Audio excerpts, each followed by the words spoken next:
आला का बिछौना लेके सोइले हाय सोइले आला का बिछौना लेके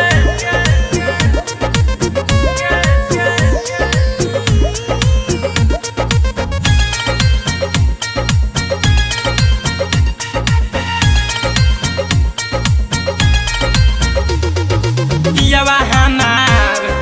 महुका मिलल आजले नाही पलंग हिलल ए सखी का कही हो पलंग हिलल दियावा हमार महुका मिलल आजले नाही पलंग हिलल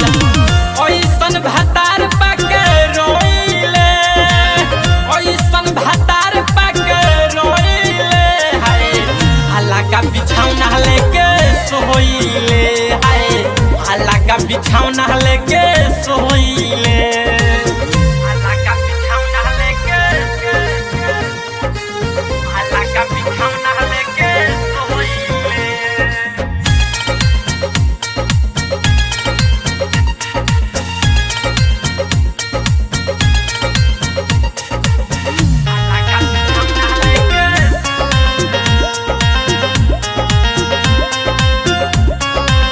सजिया पर रोए जवानी ओखा भातार बा खतम बा भातरा के पानी सजिया पर रोए जवानी खतम बा भातरा के पानी लाज के बात सखी तोह से कहिले लाज के बात सखी तोह से कहिले आला का बिछौना लेके सोइले हाय आला का बिछौना लेके सोइले आला का बिछौना लेके सोइले हाय सोइले आला का बिछौना लेके